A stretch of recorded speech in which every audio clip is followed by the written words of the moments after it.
energetic sweep from the 2020 experience. This immersion is for those who have experienced COVID, have taken the vaccine, and want to get back to their original frequency. During this energetic sweeping, we will be cleansing the spiritual junk in your energy body. Save your spot for the next. Voila, voila, voila. InShalla and Ashe. Have you been nurturing your feelers? Feelings are online, reflecting on the way our mind literally entangles the webs we weave between our heart and our soul.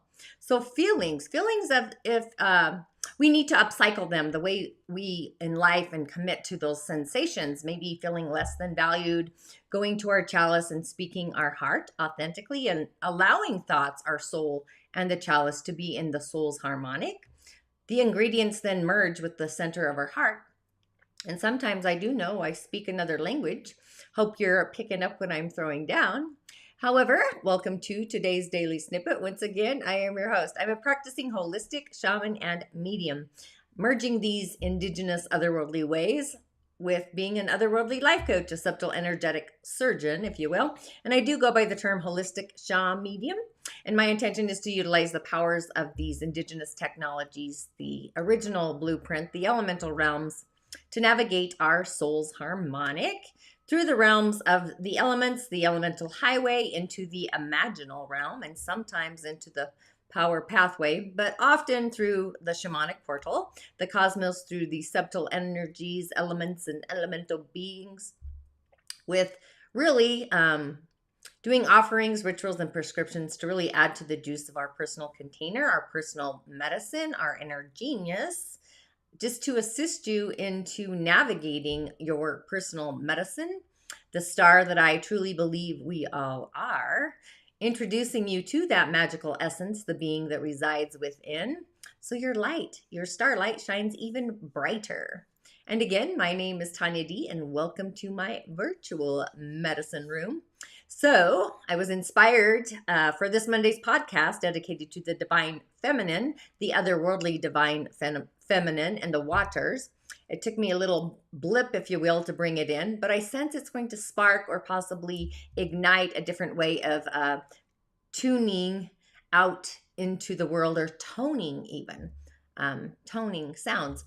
Our character, behaviors, and the actions we take are kind of swirling with our emotional field. So triggers, emotional triggers, are kind of online. So feel into the feels.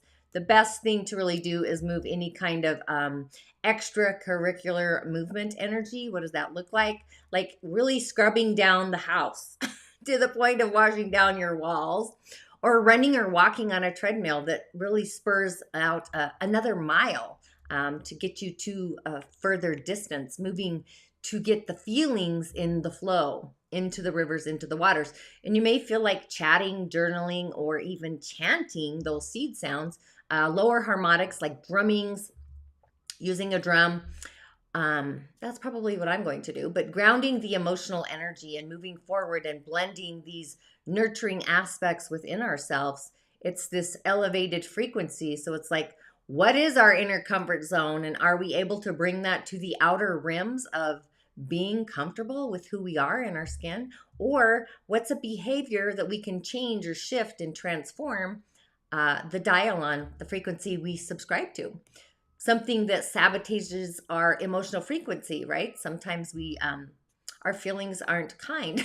So it would be wise to be the Yodas that we are, to begin that new habit, character, behavior, and stream that in with success. So the threads of emotion are really moving to a new stream, a new riverbed, if you will. So what changes do you need to make in your home, your inner world, or any outer conditions that are affecting your emotional security, your foundation? So is there a thread or a feeling of feeling emotionally bankrupt, or a bankrupt emotion? Just moving, flowing with the rivers, changing those emotional tides. That's really what's on the menu today, like the docket, nurturing our inner world, being kind and compassionate and forgiving different sensations. So we then move the field, the emotional nature of our emotional well, if you will, bubbling springs of a different frequency. And with that, if you have yet to subscribe to my YouTube channel, Authentically, please do. Tanya D. And go ahead and hit the bell button if you don't mind, so you're notified. And commenting and sharing. Comment and a share usually will get you a message for your day or for the weekend to get you on your way. And it just echoes out the algorithm to other like-minded users out there. So thank you for my new subscribers. Appreciate that. You are seen. Just other people who may muse about the other world, the world of spirit, source, beings that are elemental, otherworldly, and all the sauce, connecting with an angelic being. But you can also find me on other social platforms like TikTok, Facebook, Instagram, and of course my Musing with Tanya D podcast. And if your soul, your prime directive, really wishes to dive on deeper into the realms of the other world, head on over to my Musing Corridor. This is my online digital library where I have some amazing offers to assist you, to guide you. I really am your shamanic assistant. You totally are your own healer. But sometimes we do need otherworldly insights, a different perspective. So just a few announcements as well if you're new to my show. This meditation circle is this Sunday, streaming in at 10 a.m. Mountain. You can register at tanyad.tv or club.tanyad.tv. You've got options, all about options. And I also do one-on-one otherworldly coaching Mondays, Thursdays, and Fridays through Zoom if you feel as if you need one-on-one with that otherworldly perspective. And also, I have a special offering with an investment into yourself I'm kind of excited about because it's July 1st. This is my online offering in the Musing Corridor. It's dedicated to really soliciting your inner solitude. And yes, cleansing the field is kind of necessary. It's like getting an energetic tune-up. Spending time with ourselves is when we really get to know who we really are. So soliciting solitude is the offer for the season of July. Investing in ourselves, it's really an opportunity to remember who we are. And being in the tides of emotions, feelings need to be nurtured. And what better way to nurture those inner waters, the bounty inside of us, than soliciting our own inner solitude, this inner journey. So just centering our emotional field has this a new gravitational pull, so our fields become manifested. So that is always up there. Love it. Soliciting our inner solitude, just taking form, forming a new swirl in our chalice once again. And it's like, what's so bad about feeling good? So feelings become something brighter or lighter. And when we begin to journey, the journey of nurturing them, it's when the fears, the doubts, the blaming, right? Sometimes there's blaming out there and shaming. It just starts to dissipate, removing those physical entanglements of the earthly narrative. So it's like healing our inner worlds also benefits the outer world. But today I'm going to go with the oracles of the mystical. Love that. So what animal totem do you resonate with? Beings of the water, and a little air being there, but mostly water and air. But I guess the sea turtles, right? They're in the sand, they're in the wet earth as well, being born there. So we have options: a sea turtle, a whale, a juicy whale in a big ocean, or a seagull. We got options. So be sure to comment and let me know who you're going with. And don't be shy. Trust me, it took me a while to get used to getting on screen. I'm just saying. Now I just got the its. Okay, so bingo on the elemental highway. Hang on, I'm going to get rid of the Freaky Friday. We've got a Yin Wood Rabbit of a day, a Yaya Mao. So at the hour of the dragon, which was earlier today, we actually had an Eastern direction or wood directive. Wood is wealth energy. It's also the, I'm going to screw this up. Why do I do that? I think it's the tiger comes from the east. Don't quote me on that one. I've got to fill into that a minute. But again, we still have at the hour of the goat, we've got a fire trine with the tiger, the horse, and the goat creates a trinity of fire and wood, right? So we've got a lot of this nature and fire elevated today. Similar to yesterday, but it's a different processor. Yin energy is inward, our inner story, where yang energy is the outer. So we do have yang fire, yang water, and yang wood, but we also have yin fire and a lot of yin wood. So that's inner. Yin wood is like an abundant meadow. It's the grass that every time you keep cutting it, it grows back thicker and stronger. It's very resilient. And every time even nature beings eat the grass, it grows fuller. So it's really awesome. The energy of growth and visions, and the rabbits produce in abundance. My neighbor has rabbits and it's hilarious. Every time she tries to separate them, there's always one that sneaks in, and then we've got a whole container of more little bunnies all over the place. But it's feeling like a pretty abundant day with that. So yin water is the element of support, and yang water actually works on the year for the tiger, bringing support there, and feeding the fire. The fire's getting fed. I'm just saying, our month energy is getting fed. It's action energy too. So both of the yangs, those are energy, right? Lots of energy, metal, mineral, the soil, that would be great for our day. Our day's more solid than yesterday because the yang fire is warming up the soil for the grass, birthing new ideas, transformation, growth. This is resilient energy, like plants and vines that just keep breaking on through, flowers. I actually posted a sunflower breaking through the concrete. That's kind of the frequency of yin wood. But it's this elegant dance of nature, just adapting to the changes within the environment and going with the flow of the winds of change. And have you ever noticed when you lay on the grass and it appears like smashed down, that it returns back to its original form? Or even when the lawn is mowed, before you know it, those manicured lines from the lawnmower, they've disappeared. But our day is in need of wet soil in the earth and also the lawnmower, the metal. More so than yesterday, there's this balance between the yin and the yang. Both nature and fire have those two opposing forces. Yin water would actually be okay. It would be a support system to our day. And we do really need a manicure. And we also need some ripe soil, nurturing soil. The super god, we don't have one in the month, which I find curious. All during the fire horse month, we've never had a local god, which is in the neighborhood. They've all been near gods, which I find curious. But the super talent god is called the altruist. This comes in from our ancestors, the lineage, maybe feeling a little bit concerned about the well-being of the other. This is the ballad energy, the story of poetry through songs and social injustices, maybe. The Witcher, the ballad singer in The Witcher, about Geralt, which I love. Any Witcher fans out there? Coming soon, right? But I am creating The Witcher's Way to Manifestation, so that will be heading out very soon. I'm really excited about that, otherworldly ways of manifesting what our heart desires. But the original talent of an altruist is an analyzer, which I find curious, analyzing perspectives of two dimensions, bigger world points of view.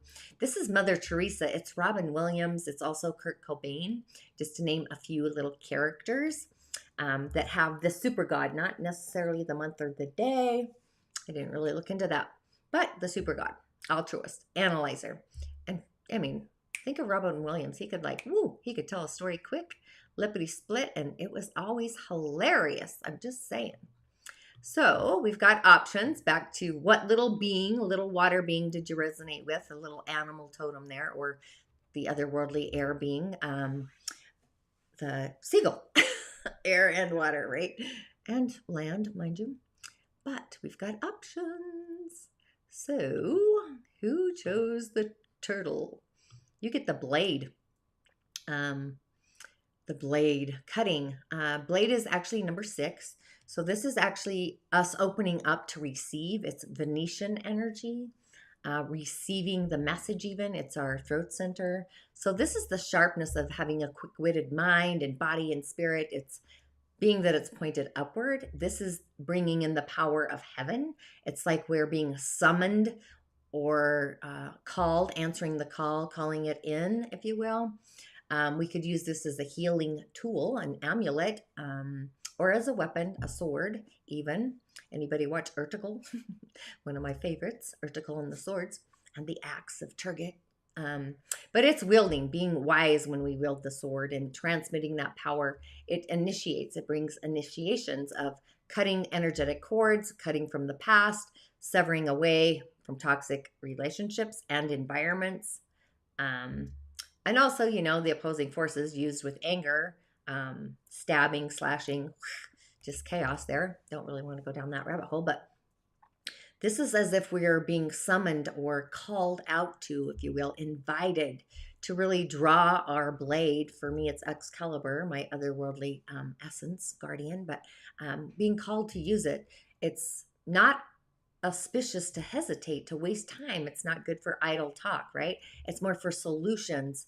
We don't need to hide from the inevitable change. Heaven and earth are in alignment. They're supporting us. They're calling us to claim our innate power. It's a moment to take that decisive action and initiate it like feelings, right? Just overcoming the fear of hurting others and wielding the sword, using the knife, taking it out of its sheath, but being wise in the wisdom of the other world and opening up to receive those messages, ancient wisdom, maybe just otherworldly ancient wisdom, like from the pyramids, our bones, the soul, our throat center, verbal, or our hearing sisters, also online. So pretty curious there. All of the cards are actually curious today. And who resonated with the ocean? You get the council, which I also find very curious. This is 11. This is having spiritual integrity, the integrity of our emotions, that loving feeling, being in the season of the moon, Cancer season, when we love a feeling, a heartfelt sensation, and just add more of that loving feeling into the chalice of our heart. Now, the chalice of the heart is the heart center. When I talk about the chalice, a lot of people don't, they're outside their chalice, their heart space. And in doing this, we become more fluid in our emotional realm, just feeling the feels like Marvin Gaye. So imagine, if you will, sitting at a round table with these otherworldly council members, angelic beings, beings in the other world, beings of the clouds, beings in the galaxy, the singers of the realms. That's kind of where I would go. But these are like these luminous light beings, and they've got this wisdom, collective frequencies of humanity. It's like they know the knows. And these are the ones that we go to before our life review when we cross into the realm of the other world, the world of spirit. And this is where, in my visual perspective, is where we place on the altar, the otherworldly altar, all the things we've done, good, bad, or indifferent on the scale. It's kind of where we get to observe and explain why we chose the choices we chose, maybe not to love or not to forgive or not to be vivid and be bold and live life to its fullest. But it's this inner wisdom, this wisdom that's available to each and every one of us, just like the singers. So when we live in a state of yes and what else, or in this unconditional relationship with all of life's dimensions, elements, nature, and so much more, it's reminding us to place around our own sacred fires, our heart space, yin fire, right? Feeding, which has been kept, we've got this clear, specific divine purpose, each one of us, since the beginning of time, the Big Bang, and probably before. And in doing so, we can claim it, grab it like a genie coming out of the bottle. And we own our inner wisdom, this ancient wisdom, our purpose, our personal medicine. So the messages are telling us that we are never alone, whether, you might try to solicit your solitude and be alone, but you're never alone. And it's time to sit at the round table with this council, these beings of light, and find the guidance that we innately have within each and every one of us, utilizing the wisdom that we really carry within our DNA, our divine purpose, our bones. We are never alone. So it's time to turn to these beings, this council of light, to find that guidance that you may be seeking from the inside out, and listen to the voice that kind of pops in spontaneously. It's those aha moments, those epiphanies, those gut feelings. And it's time to turn a deaf ear, if you will, like, woo, to the nagging voice that comes in from our ego that tells us that we're not up for the work before us, the shadows and the darkness, just creating a spiritual feast for the round table, do an offering to the beings of the other world. Just inviting them to your altar, your private altar.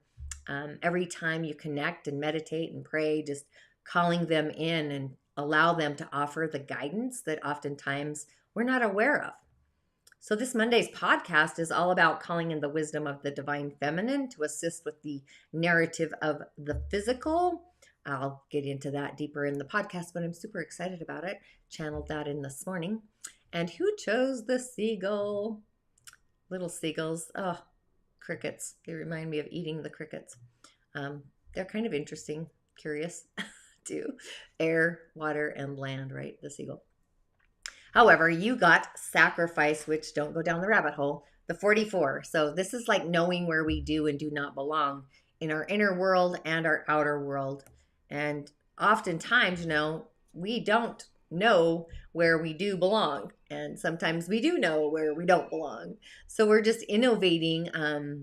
Maybe it's time for a radical change within our heart's ability to law of attract, heartfelt wishes and dreams. And in doing that, we become more innovative, maybe differently otherworldly perspectives in the outer world of where we no longer belong.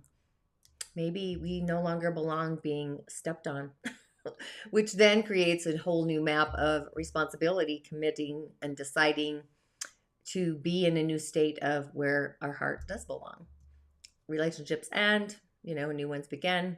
So it's just knowing what environment we no longer belong in, or where does my heart belong in the otherworldly narrative.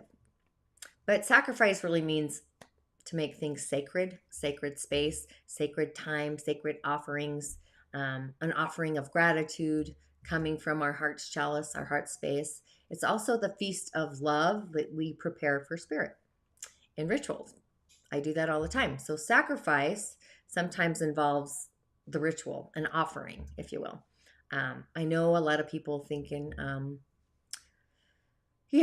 rituals also always a blood offering, which it may be, but not to what your mind's eye might think it is. But even in the Bible, for example, Yahweh offered or preferred Abel's sacrifice of the lamb over the offering of Cain's vegetables and fruits. And even in Middle America, Quetzalcoatl, the Lord of the Dawn, the God of the morning and the evening star, came to teach that spirit actually prefers songs and dance and prayers to the nature of blood of humans or animals. So it's all perspective. But we're being called to do an offering to spirit, the world of spirit, whether that's an ancestor, being in the other world, an archangel, source, whatever comes to you. Something that is more like a precious gem to you, an offering that's going to be declared holy and returned tenfold. It's like being held at the altar of the goodness, being elevated to that altar and being in it, at which hopefully we've been praying to, meeting the Great Spirit, the divine, at the table at this round table feast. So this is all playing out together, and we're being welcomed. We're being like this guest at a banquet. Maybe we're otherworldly. Maybe we are gone from matter to spirit into the other world in our dream space. We're at this round table, and our heart is only worthy of offering that which we can bring, right? And just magnifying that life has always been generous and placing gratitude on that altar in a variety of ways, just heartfelt offerings of gratitude. I mean, all the messages today, right? It's time to use the blade, cut the cords, the toxic and otherwise, go to the council, the other world, and make an offering, a sacred offering, a feast to be shared with the beings of the other world. And, how many of you do a sacred offering during the tides of the moon? I do offerings all the time, just natural, organic, whatever I'm called to, or even going to my ancestor altar, leaving offerings to the spirits of life transformed on transition days. I always go talk to the beings in the other world, but how often do you call upon the voices of the other world for guidance and wait in meditation for those answers? So this really feels like an otherworldly kind of offering today, possibly going and doing an offering, a ritual, maybe create something to tune into the voices of the other world, listening to the voices of our ancestors, breaking new ground. Where does one socially belong? detaching from the ingrained policies of this physical world, consulting our chalice, our heart, for those heartfelt belongings, and initiating heartfelt associations, and changing and upgrading where we do belong. Where does one belong? So, what's the policy that you can put into action or play to get to a place of neutrality, the neutral zone, reflect and dissipate habits that are less than elevating to a new way of thinking, maybe a different way of understanding, a different perspective, just raising our soul's vibration out of the puddle of mud, taking our self worth, initiating change higher in the zone of that neutrality. That's when we soothe the waters of our soul before responding to the chaos and the drama in the outer world. There's no need to really project the feels onto others. A lot of people try to project their feelings. Feelings are transcending to a sacred space. They're being cleansed and washed anew inside of us, becoming bright and light. Once again, just returning to the place of safety, security, the emotional foundation, then become sacred once more. So it's time to awaken the insights of our higher mind and bring in love, peace, serenity to our own chalice, our personal holy grail. You may have a psychic awakening even once you start soothing the waters this weekend even. But the moon's in the early stages of Leo, so it's the heart of our emotions and our feelings, the sun. So they're kind of doing a kazami, I think that's what it's called. Emotional well-being, heartfelt with our foundation, streaming light and love, but rooting them into our root center, which is online. Even Mercury, the messenger of the mind, is actually at its master degree. So you may be feeling into your beliefs and asking if your beliefs are in alignment with your feelings. And if so, the mind becomes a prime directive, if you will, a derivative, an outcome to focus on a new wish, a new belief streams in, a new heartfelt affirmation is evolving into something gooder. So just open up to manifest that affirmation. It creates a new form of thinking, a new thought form. So it's like, are you ready to receive the message taking form in the physical from the heavens, spirit, and being grounded in the physical from spirit to matter? So it really is time to initiate a new action, a habit that's different, cutting away, like the blade, those unhealthy ways of what we feel inside of us.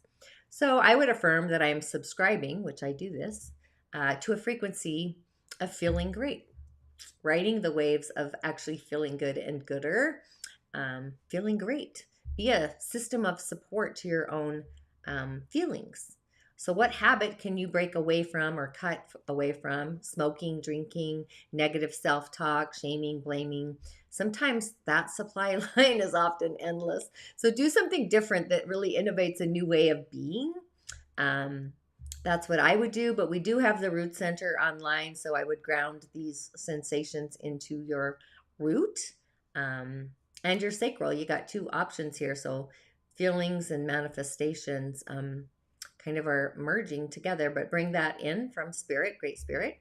And with that, enjoy the weekend, and hopefully I'll see you Sunday for that meditation circle where you can invest in yourself, solicit your own inner solitude.